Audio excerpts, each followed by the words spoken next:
네, 픽 인터뷰 이어가겠습니다. 택시 얘기를 좀 더 해볼 겁니다.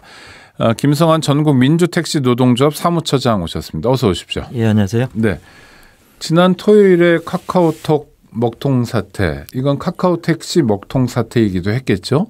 예, 맞습니다. 네, 그러면 택시를 카카오톡으로 타시는 분들이 꽤 많을 텐데 택시 업계 또는 택시 기사님들도 좀 피해를 입으셨나요? 예, 그 국민 여러분들은 그 카카오가 이제 호출이 안 돼서 길거리 나와서 택시를 잡아야 되는 불편이 있었을 거고요. 네. 그 이제 갑자기 그 오후에 이제 3시 30분부터 카카오가 불통이 됐거든요. 그러다 보니까 이제 그동안에 카카오 호출에 의존해서 영업을 해왔던 카카오 의존도가 굉장히 높았었는데 그 과정에서 이제 그 아예 오후에는 영업을 중단하신 분들이 굉장히 많았고요. 네네. 예, 그리고 그 다음 날 같은 경우도 아예 계속 그 불통이니까 결근하신 분들도 있었고, 그리고 중간에 이제 그 법인 택시 같은 경우 산악금을 채워야 되고 수익금을 또 가져가야 되는 그런 상황들이기 때문에 네네, 그렇죠. 이제 연장해서 길거리에서 승객을 좀 그 태우는 그런 이제 연장 근로가 더 늘어났고, 네. 또 그 과정에서 이제 그동안에 호출에 의존해왔던 그런 그 과정에서 이제 길에서 이제 그 승객들을 태우다 보니까 오히려 이제 기현상이 벌어졌는데 승객분들은 택시 잡기가 오히려 더 쉬워졌다. 그러네요. 그렇겠네요. 길거리에서 택시 잡는 분들은 택시를 쉽게 잡았겠네요. 예. 그런데 네. 이제 기사분들은 굉장히 좀 어려움들을 많이 겪었고, 전체적으로는 그 개인 택시 같은 경우에는 운행하신 분들은 팀원위에서 집계한 결과에 따르면 수익금이 10% 이상 네. 줄었다. 네네. 이건 이제 운행하신 분들 얘기고요. 운행 안 하신 분들은 그날 공을 쳤기 때문에 사실상 임금 손실이라든가 또는 이제 수익금 손실이 굉장히 크다고 봐야 되겠죠. 택시를 타는 경로가, 그러니까 카카오 택시를 통해서 택시를 부르는 경우가 있고요. 예. 또 길거리에서 이렇게 잡는 경우, 대체로 두 가지 경우가 있는 거죠. 예. 그럼 손님이 어느 쪽, 몇 대 몇 정도 됩니까, 보통? 지금은 그 호출 영업이 그 60%가 넘고요. 60% 정도가 카카오 택시를 부르는 거고 40% 정도가. 그리고 이제 유료, 그러면은 상당한 지장이 있었겠네요. 네. 특히 이제 유료 수수료를 부담하는 그 카카오 블루 같은 이제 가맹 택시의 경우에는 100%가 이제 그 카카오 호출에 의존하거든요. 그렇기 때문에 그분들은 이제 아예 카카오 호출 못 받으니까 길로 나와서 운영을 해야 되는 그런 상황이었죠. 그러니까 카카오와 연동해서 택시 관련 일을 하시는 분들은 카카오의 먹통 사태 때문에 하여튼 간에 손해를 입은 거잖아요. 그렇습니다. 광범위하게 손해를 입었는데, 그러면 카카오에서는 이에 대해서 뭐 피해 보상을 어떻게 하겠답니까? 어제 이제 그 경영진 사퇴하면서 이제 보상을 하겠다. 네. 그리고 저희가 이제 18일 날 기자회견을 했습니다. 그래서 유료 수수료를 부담하는 그 분들 말고 무료 호출을 이용하는 분들까지도 포함해서 보상을 해야 된다, 이렇게 요구를 했는데 언급은 있었어요. 언급은 있었고, 근데 이제 이른바 그 무료 호출 중에서도 이제 프로 멤버십이라고 해서 한 달에 39,000원을 부담하시는 분들이 계십니다. 그분들에 대해서 그 보상 대책이 오늘 나왔는데 7,550원을 보상하겠다. 이렇게 나왔습니다. 그만큼 공백이 있는 것만큼 뭐 깎아준다, 이런 그렇죠. 얘기군요. 그러니까 이제 그 수수료 부담을 아마 n분의 1로 나눠서 산정을 한 것 같은데 그 구체적인 산정 방식은 좀 모르겠지만 어쨌든 뭐 턱없이 부족한 금액이고요. 그리고 특히 이제 영업 손실에 대해서는 전혀 고려치 않고 있는 것 같습니다. 네. 39,000원을 그러니까 기사님이 카카오에 지급하고 그 대신 어떤 서비스를 받는 이런 구조인가요? 예, 그렇습니다. 한 달에 39,000원을 내면 그 콜을 우선 배정을 해주는 그런 방식이고요. 그리고 이거 말고 이제 그러니까 카카오 블루의 경우에는 매출액의 20%를 수수료로 부담을 하고 그 대가로 이제 자동 배차를 받고 있는 그런 상황인 거죠. 그럼 매출액이 20%라고 하면 상당한 돈이겠네요. 예, 엄청나게 큰 금액이고요. 물론 이제 그 20% 외에 카카오 측에서 정보 이용료라든가 또는 광고 이렇게 해서 이제 그 돌려주는 금액이 있는데 네. 그것을 제외하더라도 3.3%가 넘는 수수료를 부담하고 있습니다. 그러면은 택시 노동자들 입장에선 카카오를 이용 안 할 수도 없고 또 이용하자니 사실은 좀 부담스럽고 예. 이런 약간 계륵 비슷한 상태네요. 그렇습니다. 그러니까 그 카카오 없이는 영업을 못 하니까 네. 사실상 지금 전부 배외 영업에서 호출 영업으로 다 넘어갔기 때문에 카카오 없이는 이제 영업을 못 하는 그런 상황이고요. 그리고 여기서 이제 보상을 한다고 하더라도 카카오 블루 같은 이제 가맹 택시의 경우에는 가맹점이 가맹 사업자가 누구냐면 우리 기사들이 아니고 네. 예, 그 사업자거든요. 아, 택시 회사. 그렇죠. 네네. 택시 회사와 그러니까 관계군요. 네. 보상을 하더라도 택시 회사에 보상을 하는 거죠. 네. 예. 그러면 참 그러니까 카카오 없는 영업은 불가능한 거고. 예. 그럼 택시 회사가 됐든 택시 뭐 개인 택시가 됐든 또 택시 노동자가 됐든 카카오라는 거대 기업하고 무슨 협상을 한 협상력 같은 게 있지는 않을 것 같은데요. 그러니까 어떤 상품을 만들면 택시 기사나 택시 회사 가입하면 그만이고 가입 안 하면 그만이고 뭐 이런 상태 아닙니까? 예, 그렇습니다. 그러니까 카카오가 그 시장 지배적인 이제 독점적인 지위를 차지하고 있고 호출 시장의 이제 95% 정도를 점하고 있기 때문에 네. 압도적인 그런 그 점유율을 이용해서 이제 유료 수수료 부담 체계도 만들고 또 그 우선 배차를 해준다는 이제 명목으로 줄을 세워서 하고 있는 그런 좀 상황입니다. 그래서 사실상 급격하게 이제 택시업계 전체가 카카오에 이제 종속되어 있는 그런 상황이고요. 문제는 뭐냐면 그 배차 시스템도 이제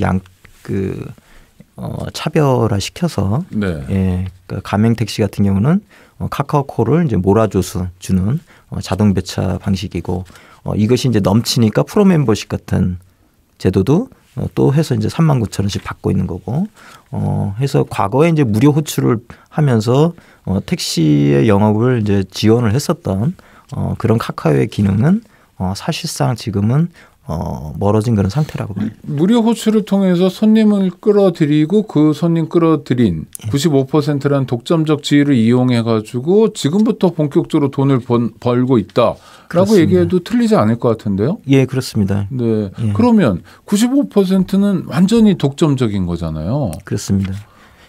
이렇게 되면 너무 일방적인 관계이고 흔히 얘기하는 갑질이 가능한 관계 아닐까요? 그러니까 카카오가 이제 그러니까 일방적으로 정하는 대로 따라갈 수밖에 없는 그리고 이제 제도적으로도 그 중개 호출의 경우에는 신고제로 운영이 되기 때문에 국토교통부에서도 예를 들면 이제 사업 개선 명령이라든가 행정처분이라든가 이런 것들을 전혀 할 수가 없는 그런 그 제도가 전혀 없습니다. 그러다 보니까 요금도 신고하고 그리고 일방적으로 정해서 부과하는 그런 방식으로 운영되고요. 카카오가 95%의 호출 독점력을 갖다 보니까 다른 이제 가맹 플랫폼이나 또는 이제 다른 그 중개 플랫폼들이 많이 진출을 했는데 우티라든가 또는 이제 타다라든가 또는 이제 반반 택시라든가 이런 플랫폼들이 전혀 경쟁이 되지 않습니다. 그렇겠네요. 예, 선점하고 있기 때문에 1, 2, 3 뭐 이런 수준일 테니까요. 예. 네. 그래서 이번에 이제 먹통 사태 벌어졌을 때도 우티라든가 이런 이제 플랫폼들을 어쨌든 그러니까 이용률은 많이 높아졌는데 여전히 승객들도 거기에 그 앱을 깔지 않고 있으니까 이용을 할 수 없는 그런 상태이고 기사분들도 특히 이제 연세 드신 분들은 앱을 다른 앱들을 이제 사용하는데 어려움이 있어서 굉장히 고충을 많이 겪었습니다. 네. 이거는 어떻게 풀어야 됩니까? 그러니까 뭐 손님 입장에서도 좀 불편하고 특히 어르신들 같은 경우에 카카오 택시를 잘 못 부르고 뭐 언론 보도도 많이 나왔지만 어떻게 부르니까 까만 차가 왔다 뭐 이래서 놀라시기도 하고 취소하면 또 수수료를 뭐 5,000원인가요? 물어야 되고 그래서 승객 입장에서도 꼭 이렇게 좋은 건가 하는 의문이 좀 있고 택시 업계 입장에서 좀 그런데요. 네. 그 이번 사태에서 벌어졌듯이 그 확인이 됐듯이 카카오가 그동안 이제 그 수익 이익을 이제 추구하는 경영들을 네. 일방적으로 이제 계속 펼치면서 사업을 계속 확장하다 보니까 택시를 카카오를 이용하는 이용 승객이라든가 또는 이제 기사들의 이제 처우 뭐 이런 부분들에 대해서는 그러니까 많이 신경을 쓰지 않았던 거죠. 그러다 네. 보니까 앱을 이용하는 데 있어서도 이제 호출 요금을 어떻게 책정할 것인가가 가장 중요한 문제가 돼버렸고 그것을 이용자들이 이제 어떻게 하면 편하게 이용하고 그러니까 모든 사람들이 이제 쉽게 이용할 수 있는지 이런 부분들에 대한 신경들은 굉장히 많이 소홀히 했던 네. 과정들이었어요. 그럼 이런 상황이라면 택시 업계 또는 택시 노동자와 카카오와의 관계만이 아니라 예. 전 국민적 사안이기 때문에 국민들이 예, 그 예. 서비스를 이용하니까 정부가 어떤 식으로라도 개입해야 된다는 생각이 들 수 있는데요. 예. 우리 처장님 생각은 어떠세요? 이제 그 제도적인 개선이 일차적으로 좀 필요하고요. 네. 그런 측면에서 이제 압도적인 독점이 이루어짐에 있어서도 뭐냐면 공정거래법상 시장 지배적 그 사업자로서의 적용을 받지 못하는 문제도 있고요. 네. 또 하나는 저희들이 이제 공정거래위원회에 제소를 많이 했습니다만은 그러셨군요. 예. 네. 근데 이제 그 불공정 배차 시스템에 대해서는 지금 보고서가 채택이 됐지만 그것이 이제 전체 회의에서 의결이 되지 않아서 아직 처분이 되지 않고 있는 그런 상황이고 그리고 작년에 또 제소했었던 그 다른 플랫폼과의 그 다른 플랫폼을 아예 사용을 못하게 병행해서 사용하지 못하게 택시 경쟁을 제한하는 기사 입장, 회사 입장에서 하나만 예. 정말 그건 좀 배타적인 이제 카카오 측에서 네. 다른 플랫폼을 그 가입한 택시에 대해서는 카카오콜을 못 받게 하는 그런 조치들이 있어가지고 네. 문제들이 이제 얘기됐었고 지금 공정위에서 그 조사를 하고 있다는 얘기만 있고 네. 아직은 이제 조치가 없는 그런 상태입니다. 그래서 이런 이제 독점적인 부분들을 이제 제한할 수 있는 관계 법령들이 지금 그 국회에 제출돼 있는데 강제 배차를 그러니까 이제 목적지 표시를 하지 않고 모든 택시가 가장 가까운 데서 호출을 이용할 수 있는 그러한 이제 법안도 이제 제출이 되는데 처리가 안 되고 있고 온라인 플랫폼 공정화법이라고 해서 그것도 이제 처리가 되지 않고 있고요. 그리고 외국에서 시행하고 있는 독점 제한에 대한 법률들이 있는데 그런 법안들도 지금 아직 성안되지 못해서 아이고, 숙제가 많군요. 예. 하나만 좀 더 여쭤보겠습니다. 예. 어르신들 같은 경우에 택시를 많이 이용하셔야 돼.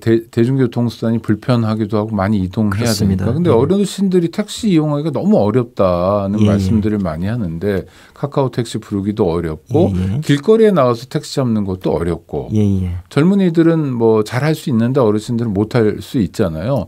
어떻게 풀면 좋을까요? 이런 문제는. 과거에는 이제 전화콜 같은 걸 이용을 하셨기 때문에 있었고요. 그다음에 이제 또 하나는 지방자치단체에서 이제 공공용 택시 같은 것을 이제 교통 약자들에게 이용할 수 있도록 많이 이제 그러니까 배정을 많이 해야 되는데 지금 장애인 택시는 이제 일부 장거리라고 많이 확대되고 있는데 이제 노약자라든가 임산부라든가 이런 이제 분들에 대한 공공용 택시는 대단히 부족한 그런 상태이고요.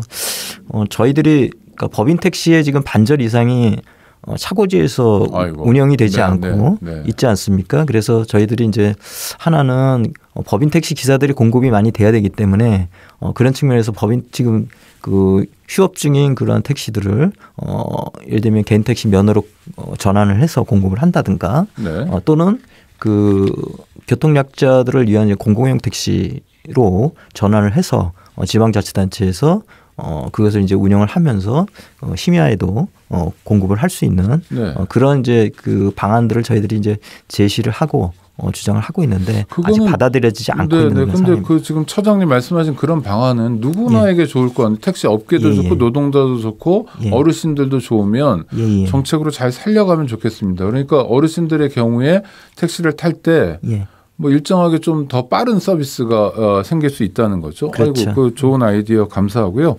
지금까지 전국 민주택시 노동조합 김성환 사무처장과의 인터뷰였습니다. 감사합니다. 고맙습니다.